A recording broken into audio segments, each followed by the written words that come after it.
Yo, this your boy EC22, and this is the FairWeather Fan channel, man. Like before we go any further, like I always say, like, subscribe, share, leave comments, because I want you to join this conversation.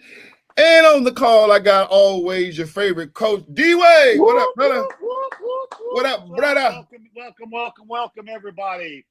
And as always, a big, huge shout out to our boy up in beautiful Great Falls, Montana. Hey, little Jordan, his son, got his pads yesterday.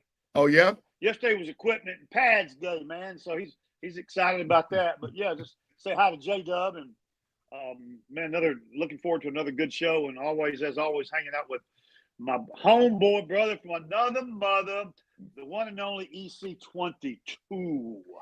Man, it's been great, man. All has been well in your world over there on the other side of the country. Of the Metroplex. Yeah.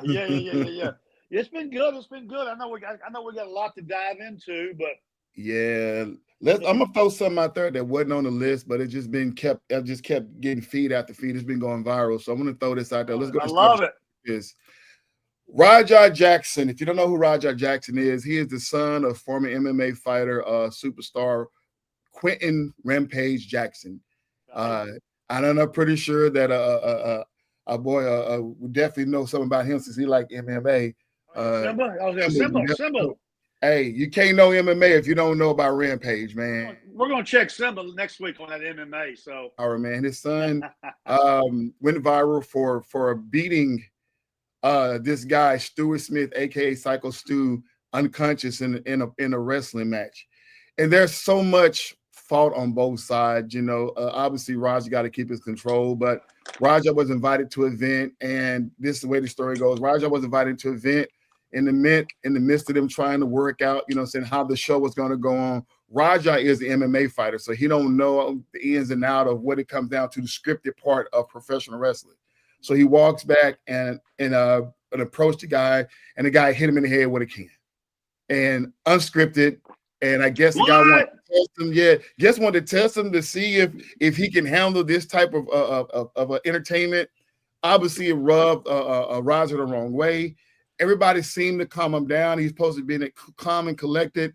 But there's been videos of the background. But basically, he was given the green light to get his back, his revenge during the match.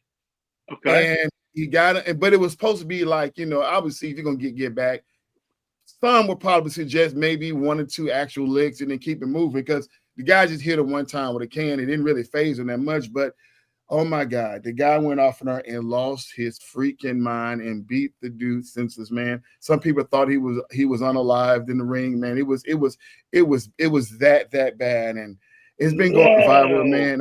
Quentin Rampage's father released a message basically saying that he take full responsibility of what his son did, although he tried to basically just say what I just said, that, hey, man, my son was in a situation to where he was unprovoked, got hit with a can, and then he said that his son suffered a concussion a few days prior. He basically shouldn't be in the match, but he believed the concussion was led to him not having the right judgment in that moment. And he said his son is not a bad kid, but, if you know anything about that relationship between Rajah and Quentin, it's been sketchy for a while. But he said his kid is not a bad kid. It was just lack of judgment. But, man, prayers to Stuart Smith and his family, man. Get well soon, Stuart Smith. I don't know what to say. It's hard. I mean, there's a different mindset, Coach D-Way, between MMA fighters and guys who are fake fighting. Guys who are fake fighting, they actually hit each other for real, but it's all for the spirit of entertainment, not trying to hurt somebody, right? Right. But when you got a guy who is his life and career is about, I'm the only one coming out of this octagon. It's a different type of situation, And basically, that match. I saw one guy. He's saying the match should never happen. While the guys was backstage or were trying to get all the to-dos out and trying to figure out a script and how the thing was going to go. Obviously, both parties weren't on the same page at that moment. The promoter should have said, let's cancel the show. But promoters got to make their money. The tickets are already sold, so let the show go on. But like I say, man, to Rajah Jackson, man, bro, whatever it is you're going through, man, get it together. Fix it. Don't go to no more pro wrestling events. Please. Stick to real fighting. Stick to MMA, obviously. You know what I'm saying? And then Stuart Smith, get well soon, man. All his family. There's a GoFundMe page out there for Psycho Stu, man. Yeah, I had no idea. And wow. Better news, Coach D-Way, you got anything to add to that before because that was pretty wild. No, I mean I'm nervous. And to more lighter news, Tommy Fleetwood has finally won a match. I'm so excited for that guy. Yeah, man. And the one match you win is the Tour Championship, man, FedEx Cup. If you're gonna win one, obviously you want to win the Masters, but this is just as right up there with the Masters, man. Congratulations to this guy, man. Bless his heart, man. He only made $10 million off that winning that thing. Yeah, only $10 million. That's all he. I think that Tommy and his wife, that's 24 years older than he is. I'm sure they can figure out a way to spend that money. Facts. Hey man, our guy from Dallas, man, came Scotty? in. Scotty? He came in what 4 behind, and then did an out of bounds shot, his first shot in the final round. I think that messed his head up. I don't think he was expecting that, man. That kind of messed it all up. I was waiting for the comeback, but he couldn't. And he represented us like he always does with class. But man, super excited for Tommy. I was really proud that last group with Tommy Fleetwood and Patrick Cantlay. They battled it out all day. If you're a golf fan, you like watching golf. That was as good as it gets. So yeah, kudos to both those guys. But man, Tommy, if you're gonna win your first one, this is the one you want to win, brother, with that big fat 10 mil check with you, man. So yeah, kudos to Tommy Fleetwood. Man, he's one of those guys, man, that has a personality. I mean, he loves. I mean, everybody has their own personality. I'm not gonna make it seem like he's a superstar just because he's a nice guy, but he is a nice guy. But the one thing that I do appreciate about him is that he's one of the few golfers that doesn't mind doing fan engagement in the middle of a match. Some of the guys, man, they're just so locked in, focused. They don't want to. They may wave at you, but they definitely ain't the dapping. But he goes out there, sign autograph in the middle of a match. You know what I'm saying? I love it. Yes, you gotta love it. That's why he's a fan favorite, right? Yeah. And he makes golf a better sport. So man, that's awesome. And I guess they'll have the why am I drawing a blank here? When the countries get together and they play. What am I thinking about? It'll come to me in a minute. What's going on, Bob? Bullet Bob. We call him Bullet. Why don't call Bob Bullet Bob? That his name? His name is Bob. I was thinking Bob. Okay. Well, I mean, I thought it was Robert because his name underneath his picture says Robert, but tonight he has the right. Don't Bob Robert. You have the right to go whatever alias you want. Bobby, can we go? Bobby? Nobody knows this is Coach D-Way. We always go with him and just David Wayne. Or is it Robbie or Bobby? I don't know. I'm so confused. I guess it's all those animals he has over his house that's stressing him out. So I know, right? Hey, check this out. So our girl, our beloved Venus Williams, came back out of nowhere.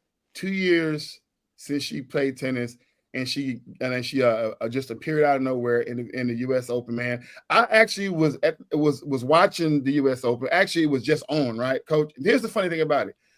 When I saw the entrance, because the TV was on, but I really wasn't focused on it right as much. And my mind would say, okay, that's Coco Golf, because I just saw the entrance. I didn't get it close on the TV. But as I sat down and watched the match, and it said Venus Williams, I'm sitting there like, oh, this is an old match. And D-Way, I turned the TV off. I saw Venus Williams, and I just knew this was an old match. And then I finally got word that this was the real deal. She came out at 45 years old, jumped. So I had to get back on and watch it, man. And she did a great job. She lost, obviously, to Carolina Machova. That's how you say her name, Machova. Hey, yeah, can I talk for a minute? Go ahead, brother. I was lucky enough to watch that whole match with Venus. Yeah. Okay. You're talking about one elegant, classy, beautiful, polished, professional, elegant. I can't throw enough accolades at Venus. She is so classy. And to be out there at 45 years old and carrying herself, She lost the first set. I watched the whole thing. I mean, I'm Yeah, totally yeah, into Venus answering both. And then she won the second set 6-2, and she actually dominated the last 4 games of that set. yeah. But the younger legs of Carolina Machova, and I like Carolina. I didn't know much about her till last night. The younger legs prevailed in the third set, and she did win. And but kudos to Venus. Love Venus Williams. And was so happy to see her get to play last night. Absolutely, man. And the crowd in New York loves her. They love, and she said she's never had that crowd get that loud for her before. So they really was into her the good and the bad and the ugly, man. They was really I'm gonna jump on what Corey said, that Venus still had a powerful serve too. What's up, fella? But Venus she was struggling with her ball toss last night. Yeah. And it was very unusual for her to double fault as much as she did last night. That took away some momentum. But man, love me some Venus Williams. So I'm glad you brought that up, Eve. And Corey Patterson has been in the build. He's in the build. I know it's been a minute, Corey, man. Thank you for, whatever you got going on in Detroit, man. We respect. We just here for you. We just here for you, man. Whenever you want to just join, man. I appreciate you for tuning in today, man. All the way from Detroit, Corey Patterson. Hey, we about to transition and to your favorite sport, at least one of our favorite sports. We about to come down to the end. So we about to talk a little WNBA real quick. We're gonna hit this and we're gonna jump into some football. So if you're on here for football, stay tuned. Don't you jump off, because we're talking about WNBA. We're gonna just talk about this for a brief moment. Paige Bueckers, Coach D-Way, had just been breaking records. She broke the single. Well, she's tied with Cynthia Cooper for the most points scored in a single game by a rookie with 44 points she had last week. And here's the deal. She also the fastest player to get 500 plus points and 100 plus rebounds. Preach. And it's just been this whole season. Here's a storyline. Her rookie season is better than that of one of Caitlin Clark. You don't know what you just said, but you just said Paige. You just said Paige Bueckers is. Oh, my bad. He in Minnesota now. My bad, Corey. Go ahead. I'm sorry. You just said Paige Bueckers has just been breaking records. I don't know if you did. I don't know if you meant to do that, but breaking records. And let me just let's just go ahead. Yeah, let's just go ahead and tell the WNBA nation that's going to happen for quite some time now. Yeah. This is just a start of an incredible career for Paige. And I love the thing I like about Paige is all the veterans around the league really respect her. Absolutely. And again, because she's good people. So anyway, I love it. So is it fair? I've heard this on several. Now don't know how viral these people went, but I heard this on 2 different TikTok feeds. How people are now saying that the face of the league should be transitioning over to Paige Bueckers and leaving Caitlin behind. And then there are some folks who are now starting to say that Caitlin is not better than Paige. And, there's so much stuff going back and forth. Caitlin's been hurt for a while, so it's kind of like, What do you think, Coach? Paige is a problem. I love where the WNBA is. Yeah, me too, Corey. Absolutely. Straight up. Well, I mean, how easily people forget. Caitlin hasn't played much this year. Facts. Okay, she has not had a good year. So as of right now, today, Paige is. If you're talking about, if you're just only talking about those 2 women, Paige is. Oh my goodness! Let me catch my breath. Boom, boom, boom, boom, boom. Who is in the house? Is that one? And he spelled it correctly with an M-A-N. What's up, Z-Man? Paige is probably the most skilled player in the WNBA. She can score in many ways. Absolutely. Woo! This is what I've been hearing, and this is what I heard the other day, and I was on. We was talking about it with a group of guys, and they were saying the exact same thing that Z-Man is saying. That when you look at Caitlin Clark's game, as good as she is and as skilled as she is, we haven't seen her be her best. Say on multi levels. We know that she's a great passer. She can control. She's a darn good point guard. But when it come down to her shot selection is questionable. We know she can't shoot it, but you put a little defense on her, she can't make shots. But and she's a little quick to the inside. But man, what we seen out of Paige Bueckers, man, being able to shoot up in your face, the confidence, diving through the lane. They're both the same height. And just one just seemed like they're shining a little bit better than the other. And we didn't see this out of Paige. None of us saw this. Yes, that was going to be my question. This is my question to everybody on following right now and watching, and it's my question also to UEC, and it's this: Is Paige better than what we thought she was going to be, or is she as good as we thought she was going to be? What do you think, E? No, she definitely exceeded my expectation. What's up, Louis?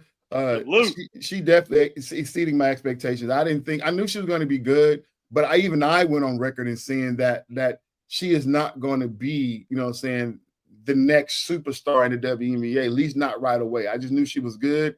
And I just think this was going to be an energy, but man, now it's like, man, I'm seeing it out of her. And Bob asked a question, is it, yeah, right. Yeah, she hasn't been healthy. So it's kind of, Bob said, is it fair to put that additional pressure on Paige? Well, we ain't putting pressure on her. We just call them what we see with our own eyes. Right. Because her team has just finally submitted themselves as the worst team in the WNBA. So, and that may be for a reason to get our girl, Lauren, Lauren. So we don't know, but I mean, but the things that the pieces the moves they're making, we know Rika probably won't be there much long. They're going to use her as a good trading piece, whatever. But like I say, getting Lauren Betts over there, man. Hopefully that can work. And then they're going to be some. No, for sure. And when I go back and hold on to your horses, you Dallas Wings fan. When I go back to Alicia Gray, when I go back to Skylar Diggins-Smith, even when I'm watching Arika Ogunbowale, I didn't see this. All those women I named was good. Then you see what Shatu Sabali took a while to mature. Ezra Stevens took a while to mature. Caleb Thornton just matured this past year. You know what I'm saying? With the go, but when you get those superstars named like Asia Gray and Arika Ogunbowale and a Skylar Diggins-Smith, they brought a lot of energy here. Yeah. But nothing, what I've seen out of those three women can match what I've seen out of Paige Bueckers. I'm just throwing it out there. Exactly. I mean, she put her name on the map, with 44. I mean, who does that, Exactly, Lou. Exactly. She's tied with our girl. He froze up on me. Not Asia. Who? Nafisa Collier. Who are they talking about the MVP for the WNBA? Come on back, E. Waiting on you, man. Pay your internet bill, whatever. So, who? There we go. So she was tied with Cynthia Cooper for the most points out of a rookie 44. Even though technically Cynthia Cooper wasn't a rookie because she was playing professional overseas, but that was her first year in 1997 when the WNBA took off. So that's why they pretty much give Paige Bueckers that solo spot as a true rookie, because Cynthia Cooper was already a professional. Just the league wasn't started then. So congratulations on that. Z-Man said.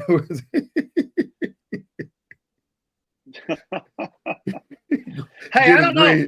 Is he even allowed to even talk tonight? I mean, because there are some rumors and some hearsay and some gossip that there are some folks out there on the streets looking for him.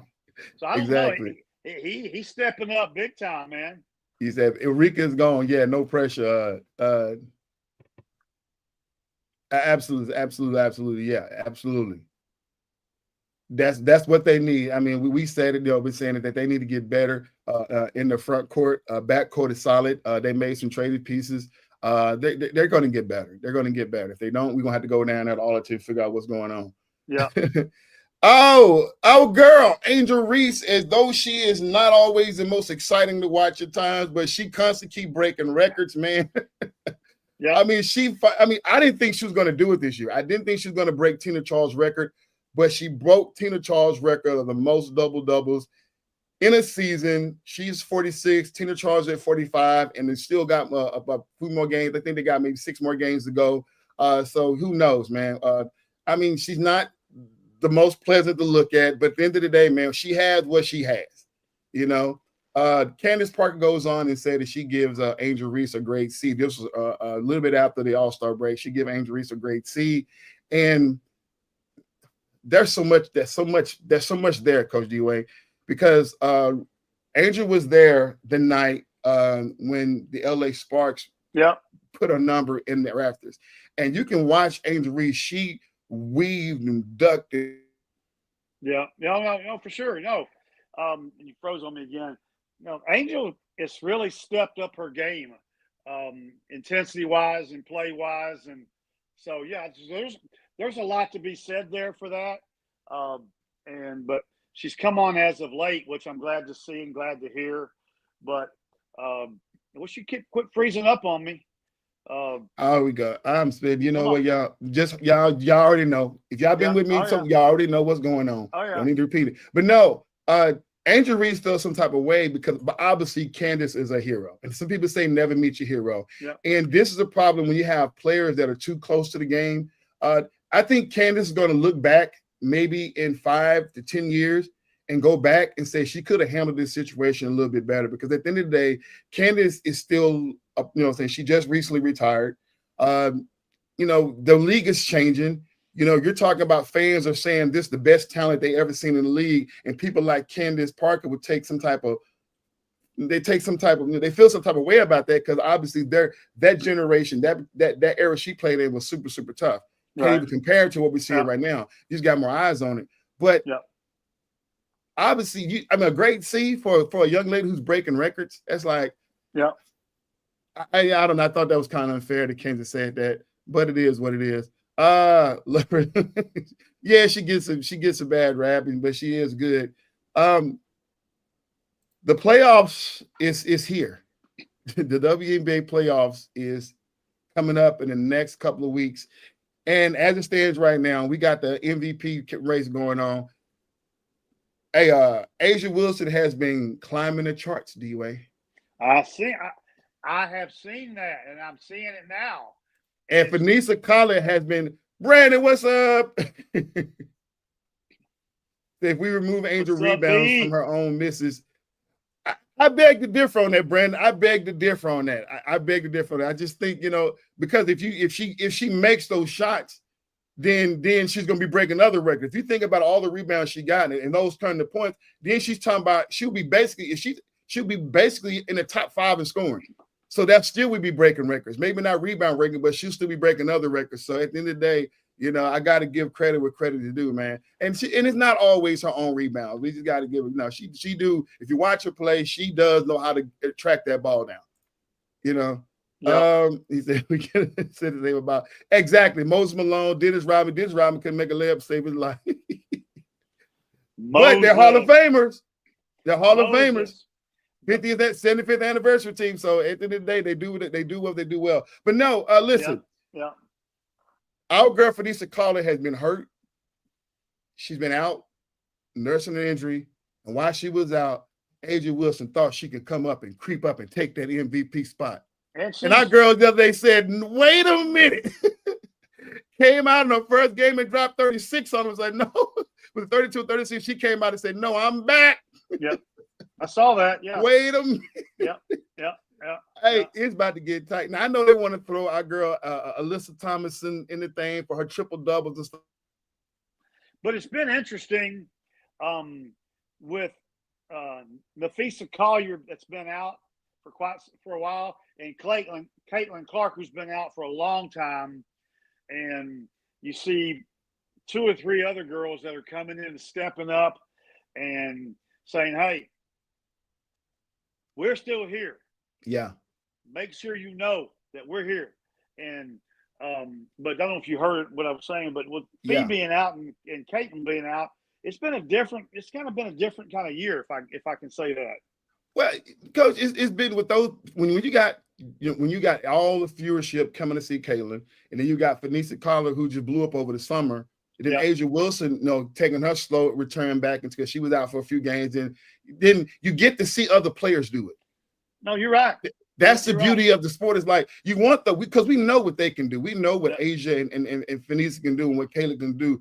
But I mean, Kelsey Mitchell is finally getting the love that she deserved. People forgot that Kelsey Mitchell was 100. the leading scorer of that squad before Caitlin got there. You know what I'm saying? So 100, yeah, no, for sure. You know, Kelsey Plum, although she's playing on a team that I think should be better than where they are, she's top 5 in scoring. We got to see her play, and just so many others, Even though Connecticut is not doing well, but we're seeing just the growth of Shania Rivers, man, watching her come out and just ball out of control, and just so many others, But I mean, right now, as it stands, we got Minnesota on top. Aces back behind them. I think the New York has got their 3 spot. We still got Atlanta. So those top teams are there. There's going to be a dogfight between LA, Seattle, Golden State, Washington. It's going to be a big, big dogfight between them to try to get in those last spots. And right now, man, breaking it down, who's going to get that last spot, man, I'm just going to do it like this. So if I'm looking at what Seattle got a 6 games left. They got to go against Indiana, Minnesota, Chicago, LA, New York, and Golden State. Man, listen, we already know they're going to lose to Minnesota. We know they're going to lose to New York. And I'm going to give them a loss to Indiana. I think Indiana has their number, but I think they can win against Chicago, LA, and Golden State. So I think they'll probably make the playoffs at the end of the thing with a 23-21 record.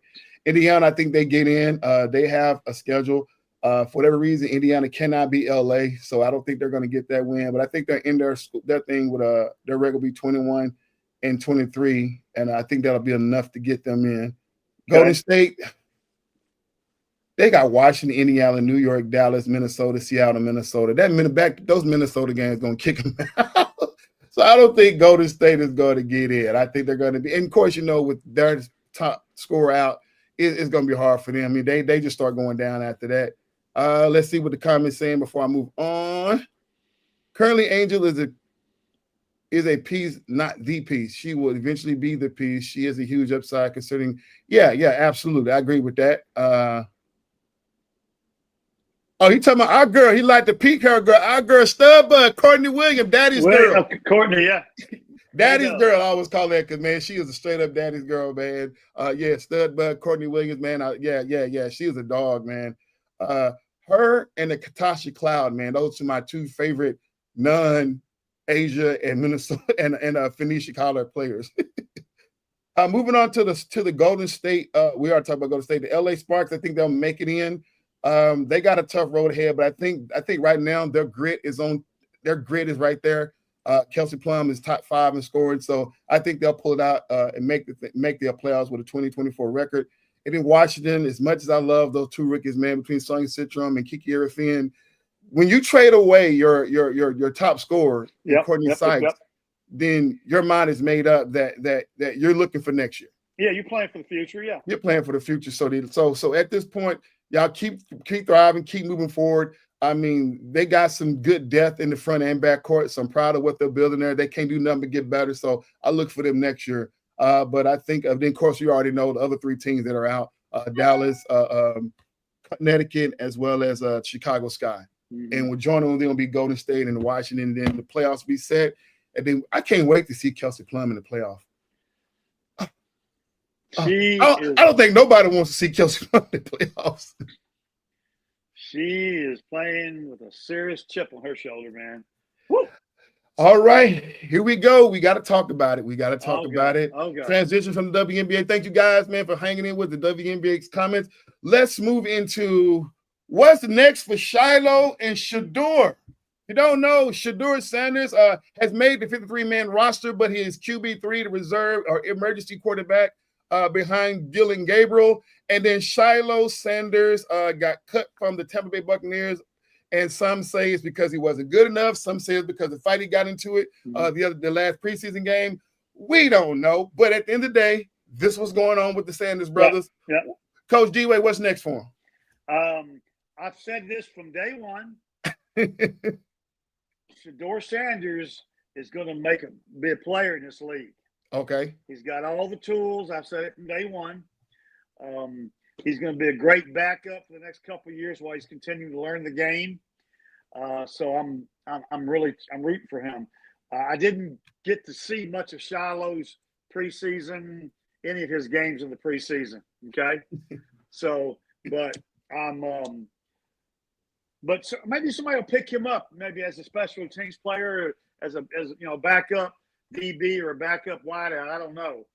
I just don't know what he's done since he's been in this year. I don't know what kind of preseason he had. So see, Coach D-Wade, I'm disappointed at you.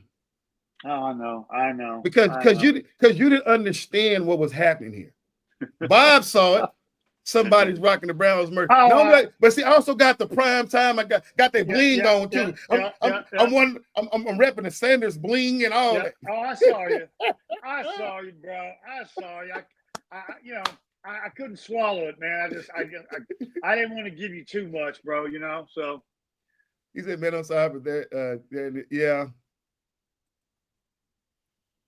But you are looking good. Yeah. So, and I hear a lot of people echo this about the confidence that the Sanders guys have. Here's my thing about that, and I hear this a lot. Okay. Everybody that plays any professional sport is super cocky and super confident. Everybody just don't show it. Right. That's all it is. Right. Even the guy that you think, like the most humble guy we ever known in basketball history was AC Green. But if you take AC Green to a goddamn red court, he will get your. Yeah, that's right. It's just the way you present yourself, right? But between those lines, everybody is cocky. You cannot survive in a professional league without having confidence and believe in yourself. Some people just don't mind letting the world know. 100. You know what I'm saying? Yep. So the fact that they let the whole world know doesn't bother me at all because everybody does it. You know what I'm saying? There's so many stories of professional guys that we love and deem our heroes and how they disrespected and treated some of their teammates and their players. You know what I'm saying? Especially the rookie hazes and stuff like that. So there's been so much going on. Coach, you still there? I am. Okay, I thought I froze up because you just got locked in. But I love their confidence. I don't think it's their downfall. I think their skill set will be their downfall. I don't think, because, I mean, what I've seen out of Shedeur, I like. Is he a better quarterback than Dylan? I think Dylan, I don't know. Because here's the thing, they didn't get the same playing field. We saw what Shedeur did. Just think about this for a moment. When Shedeur got a chance to play the first preseason game, he has not played with those guys yet. He was only taking reps with the third stringers and fourth stringers. So you put him in a situation with guys he's never had reps with, and then you saw the success he had. Gilbert came out and played his game in the second game, and the third game he did his thing. So right now in my eyes, and then Shedeur gets out there playing just with the guys was dropping passes. The guys weren't blocking for him. I mean, God, dog. I could have got to him that day. You know what I'm saying? So you got to put guys in equal situations to really say who's better and who's not. So right now we haven't seen enough, but we'll see how the season pan out. Z-Man says, Shilo. Yeah. Yeah, so we talked about Shedeur. I'm so glad. Have y'all seen highlights of Deion? Deion swung on people. I heard a guy say this, and I hear a lot of people. Every time there's a fight in modern era, somebody throw a punch in basketball, somebody throw a punch in football, you always hear these guys sit up and say how immature and the audacity of these people getting paid millions of dollars to go out there and can't keep that cool. Yeah. First of all, you have one whole sport that's dedicated and letting guys professionally duke it out. You know what I'm saying? In hockey. So we can't go there. Yeah. The disrespect behind Shilo, people acting like they've never seen an NFL player throw a punch before. I mean, y'all act like this the first time. Preseason game. Yeah. Preseason I've seen it in preseason games. We got cats that got knocked out in preseason games. We've seen this before. Nobody likes cockiness. No, you're not. No, you're not. No, you're not. Nobody likes cockiness. I love cockiness. We're gonna have to talk about that. It's such a soft fan base these days. You gotta explain to me what you mean by nobody likes cockiness, because all our favorites was cocky. Have you heard Michael Irvin talk? Did you hear San Francisco Jerry Rice talk? Have you heard Jerry Rice talk today? Jerry Rice today would tell you there still ain't a wide receiver that can hold him at his age right now. Forget back when he played. You know what I'm saying? So cockiness is a part of it. You know what I'm saying? So I mean, I don't know. I don't know. I don't want people to now to. I mean, I get we're trying to be a little smoother now and trying to approach sports for everybody, but I'm like, Corey, everybody's getting salty. You know what I'm saying? It's like, if you're not cocky, why play sports? Everybody ain't exactly. You go out there to play at the end of the day. So I mean, I don't know. Y'all hear me out, and maybe it's just me. maybe I'm channeling the Shedeur and Sanders because I got on the Browns. Well, the for dog me, pound, baby, with a dog pound. Yeah, I know. Please. For me, Bow Wow. For me, once you've proven yourself, then I think you earn the right to be cocky. I like that. I like that, Brandon. That's an excellent evaluation. To just hard work and get better if he wants to know. I like that, B. I like that a lot. Yeah. I'm trying to get him on the show too, E. Yeah. So he's telling me he don't got enough game. I said, "You're crazy, dude." This show was made for you, Brandon. Come on here. What is Z-Man saying? Shedeur show flash of brilliance in game 1. He'll be starting for the Browns soon. I like it.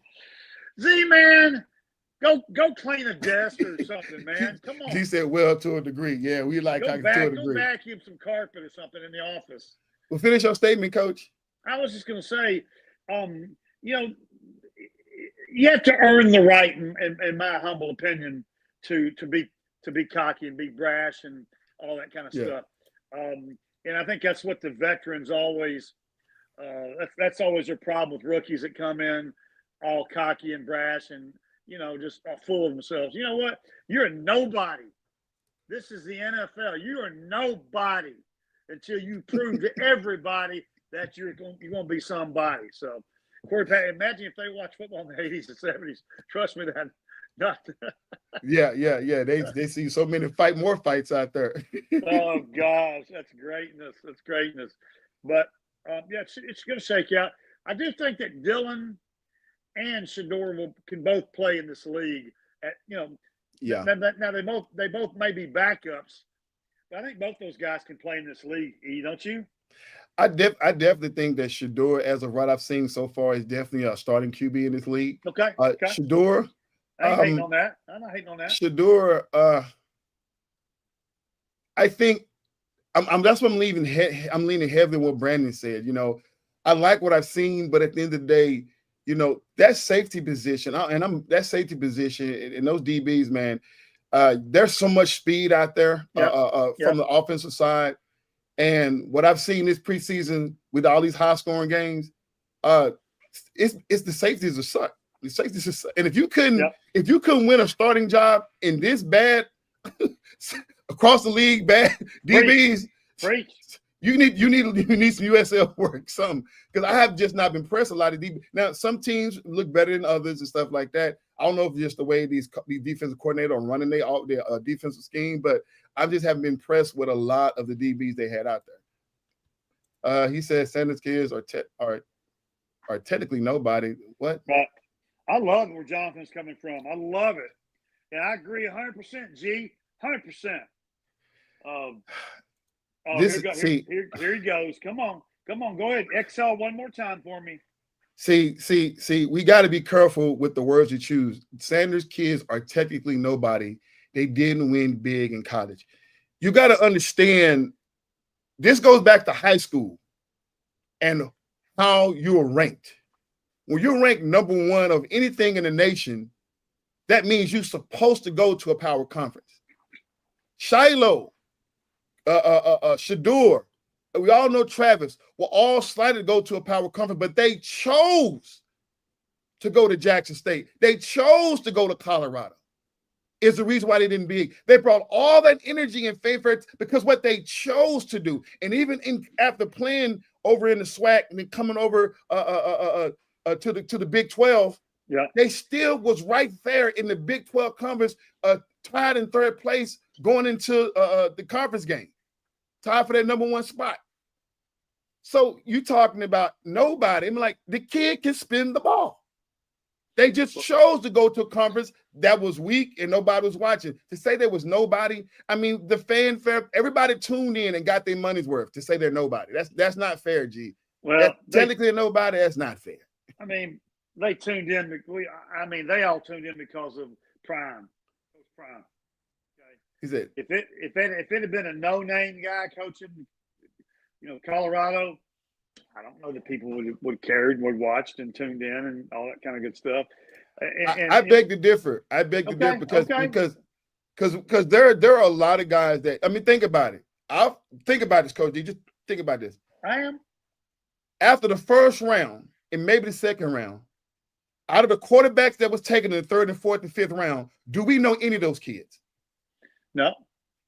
Exactly. No. Shedeur came in fifth round. So, yeah. But somebody's watching. They play good enough to get on the squad. You know what I'm saying? And at that point, did anybody know Dak Prescott prior to Cowboys selecting him in the round they did, third round? No, I didn't. Mississippi Valley? Nope. Maybe Mississippi State, where he played? Nope. Mississippi State? Nope. I mean, I did. I was a big fan of his at Mississippi State. I watched his junior and senior year. It would have been, we'll never know if Shedeur would have ended up at Alabama and if Travis would have ended up at Michigan and if Shilo would have ended up at, Tennessee or something, how that would have worked out and panned out, but we'll never know. But it would have been if Shilo, let's say if Shilo would have went to Alabama, okay, or Texas or Oklahoma, or not Shilo, but Shedeur, if he went to any one of those schools, right?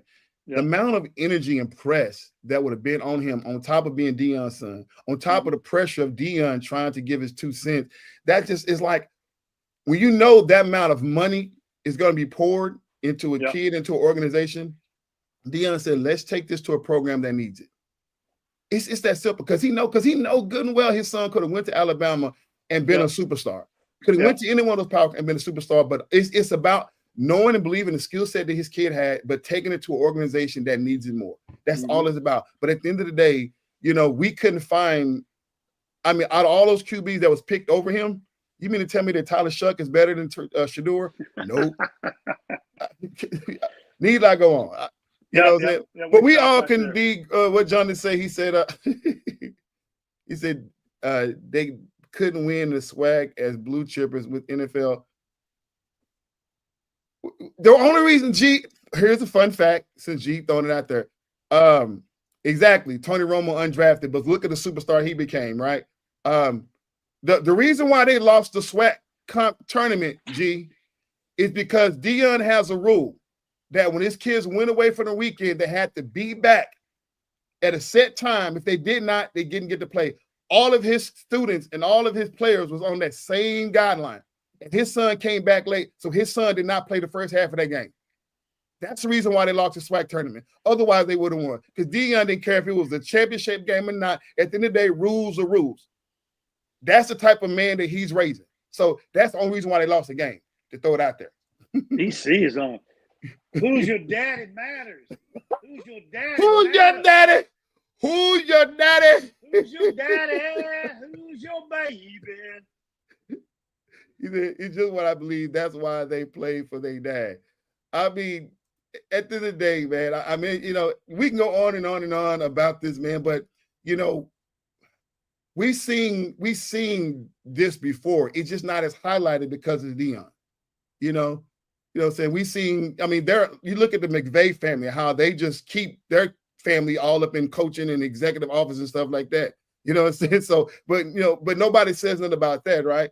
But at the end of the day, this is what it is. I mean, everybody would love to have their kid follow their footsteps, right? And want to follow their footsteps, right? And regardless, somebody made a comment. They said that all these other kids are playing for life changes. Shilo and Shedeur don't have that. They don't have to worry about that. Right. And I agree with that, but they have an extra drive because at the end of the day, they have a passion for the gridiron. We see cats today. I was on a podcast last week and somebody questioned whether Mozzie Smith even loves the game anymore. We're questioning whether Anthony Richardson loved the game anymore. because we see these guys get drafted high, but we don't see the production out on the field. One thing we know about the Sanders kids, they love the game. Oh yeah. It's not about the schools all the time. The great Walter Payton went to Jackson State. Did that stop him from having a great career? Terrell Owens went to Chattanooga. Did that make him a bad player? List goes on. I agree. Randy so it don't matter what school you got. It don't matter if you win or not. Let's transition into this topic right here. And I know all you guys are going to probably get mad at me, but keep it going. NFL playoff. We already talked about that. I'm sorry. I'm going into my NFL prediction. I'm going to give you guys my whole breakdown of what I think the record's going to be in NFL. I can't wait to see this. I wish I had it so you guys can watch it, but I'm just going to have to read it to you. But it's going to be funny. Oh, I already know. All right, boom. Here we go. NFL season prediction. I got it as such. I got one more comment coming in. He said, I like the kids, just don't see the path. Well, hey, you about to see it now. Keep your eyes open, G. Don't close them, because if you close for a second, they're going to be superstars. I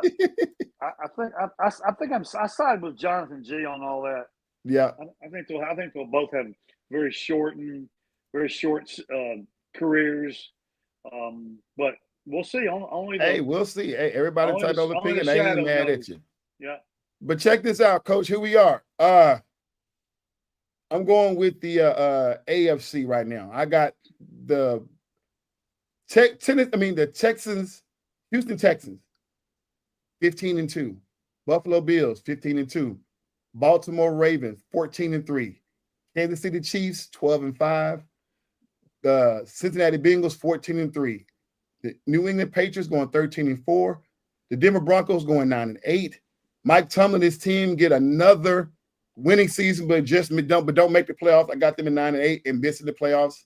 I got the Jaguars at 8-9, the Chargers at 8-9, Miami at 6-11, Tennessee at 5-12, the Browns 4-13, the Raiders at 3-14, the Jets at 2-15, and the Indianapolis Colts 0-17. I got losing every single game. I'm sorry.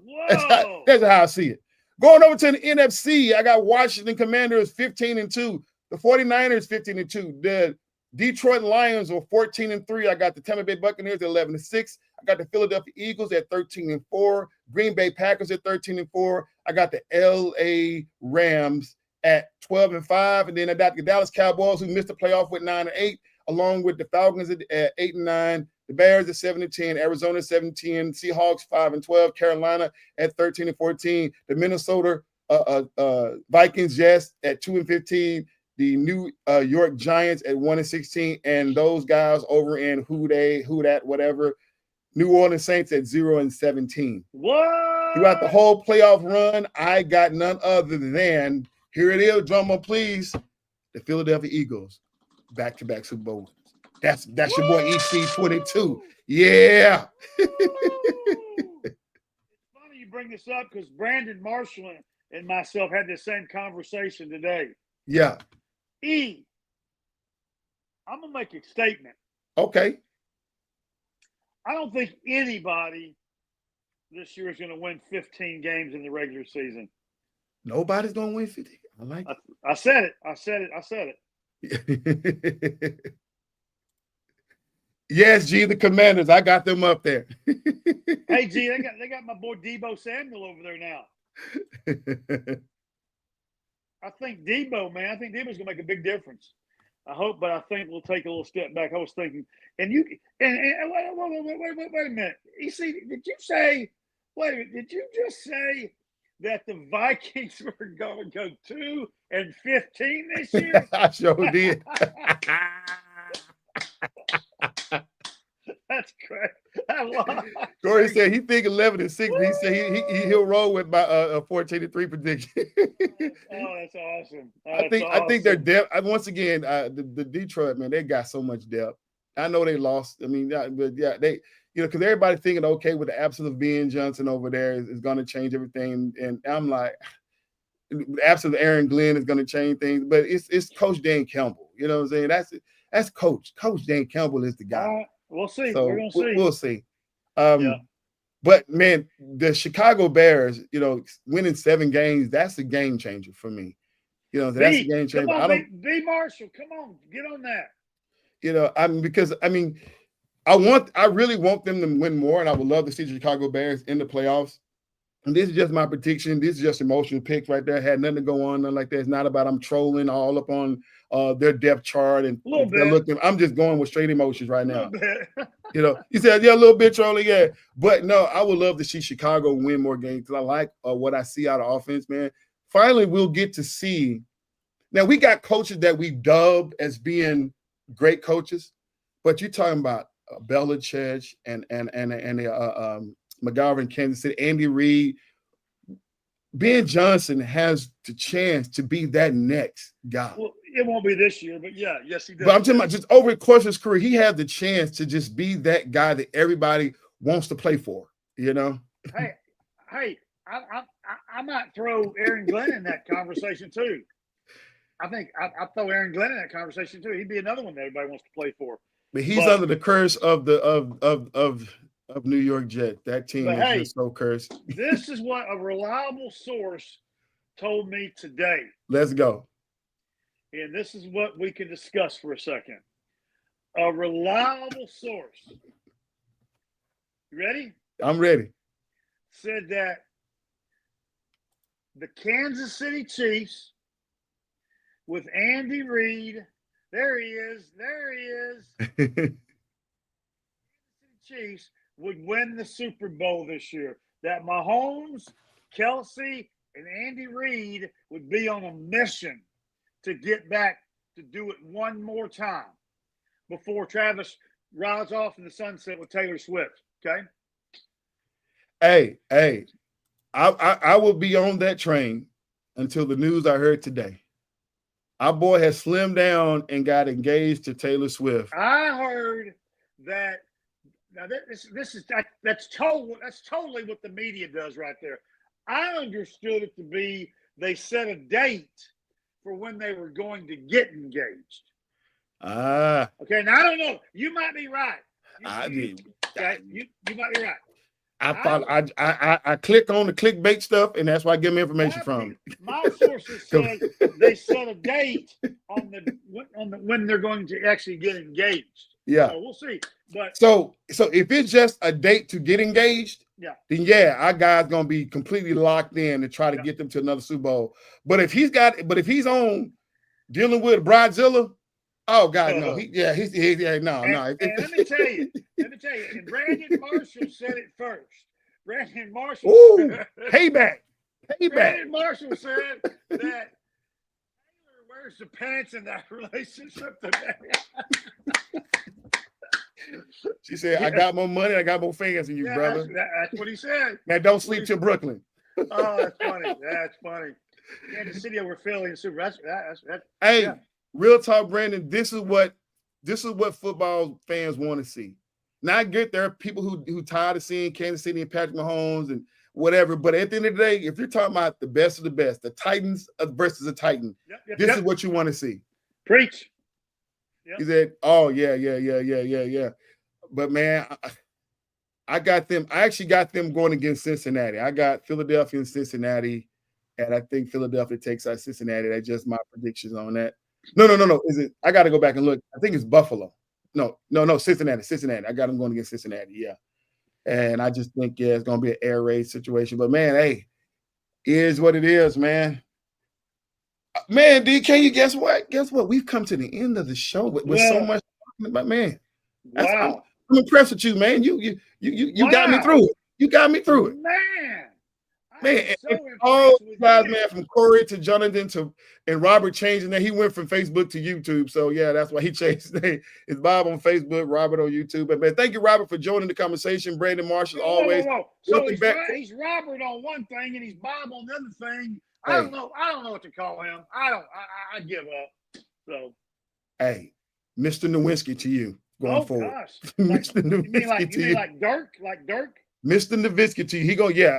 When we get on our Bible study class, you call him Mr. All right. The only one I know is Dirk. The only Mr. I'm gonna call him Mr. I know, man. But Corey Patterson, man, welcome back in the fold, man. We appreciate you, man. Chief defense ain't good enough. I mean, Cincy defense ain't good enough. Yeah, they still struggling. I think they're just gonna. I think they got it together. They're gonna score more points than the other team. That's gonna be their thing all season long. But man, for Corey, to Jonathan, to Brandon, man, to Rob, man, for Z, man, for coming back on the show. To all you guys, man, from Lewis for chiming in, man, for Facebook Talk Radio. Click over on Facebook if you guys are on Facebook. Click over on to Facebook Talk Radio. Lewis and the professor and the coach will be over there talking along with the officer, man. I'm going to join them guys here in a little bit as well, man. This your boy EC22, the FairWeather Fan. Coach, you got any final thoughts? No, we're moving in. We're moving closer. We started college football this last week with Ohio State beating Kansas State, and we've got more college football starting on Thursday and all throughout the weekend. Here's only one thing I want to say. What's the status on Micah Parsons? So I watched this whole interview with Stephen A. Smith and Jerry Jones, and we still don't know. Here's my problem, okay? If they wait till the 11th hour to sign him, and then he's going to start next Thursday, a week from this, he's going to start against the Eagles. That's not a good move. He's not going to be in. No. And that's what's going to happen. They're going to end up putting a deal together probably Sunday or Monday, and he's going to run out there Tuesday and Wednesday and try to get in shape. And for a Thursday night game against the Eagles, they're going to blow him up.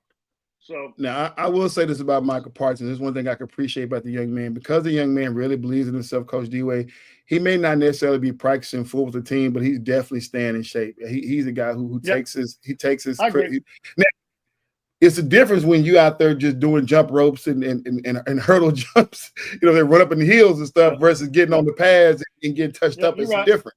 It's different. But thank God he's not the one that's getting hit. He's the one that's giving the hit. So, but what you're saying, Coach, is the mental aspect of it. Mm-hmm. Fighting all off season for a contract. And then will you be mentally prepared if they give you one on Tuesday and you got to play on Thursday? It's like, will you be mentally prepared? You know what I'm saying? With the emotions or whatever. What if they darn afraid of what if they don't give him a contract? Will you hold out because you're going to get fined more money? And it's just going to be just a whole, crap fest if they don't get something. But anyway, final thoughts for me. This is the time of year that we love to see WNBA's ramping up for the playoffs. Major League Baseball is ramping up for the playoffs, and NCAA and NFL football is fixing to kick off, baby. So y'all enjoy this and watch. Corey got the final words saying pay the man. I agree with Corey. My final words. I'm gonna go with what G is saying. G is throwing us a little. He said Tank Davis is Jake Paul exhibition. What do you mean, G? Is Jake Paul exhibition? I'm not understanding what that means. Said meanwhile, Tefino Lopez, Devin Henry, Shakur is sitting at the sidelines. Wow, and Canelo, we're getting for the Canelo Alvarez and Terrence Bud Crawford is getting close.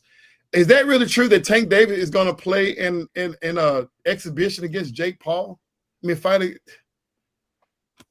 John is up. He's out there, man. There can't be an exhibition because Jake Paul wants to be a boxer, and he's supposed to be trying his way up the ranks, but he's gonna have to fight somebody, and this is not the way you do it, young man. If you're going to get on off in there in the amateur card and fight your way up, there's no quick way into it. I don't know how much money you got. You continue to do your, he said, versus I meant. So is Jake Paul versus Tank Davis? Is that what's going on? That's what he's saying. Final thoughts, E. Man, that just messed me up about that whole Jake Paul versus Tank Davis. I don't even want to say. Hey, y'all, man, this weekend is Labor Day, man. Go out there, man. Enjoy your family. Stay safe out on the road, man. If you're going to cook something, please cook something for me. And that's your boy, EC22. This is your boy and EC22. This has been the FairWeather Fan channel, man. Thank you all you guys for showing your love for the podcast, man. Join us next Tuesday at 6 p.m. right here on Facebook, YouTube. And we love you guys, man. This is your boy, EC22. Before we go any further, like, subscribe, share, leave comments because I want you to join the conversation. Yep. And we are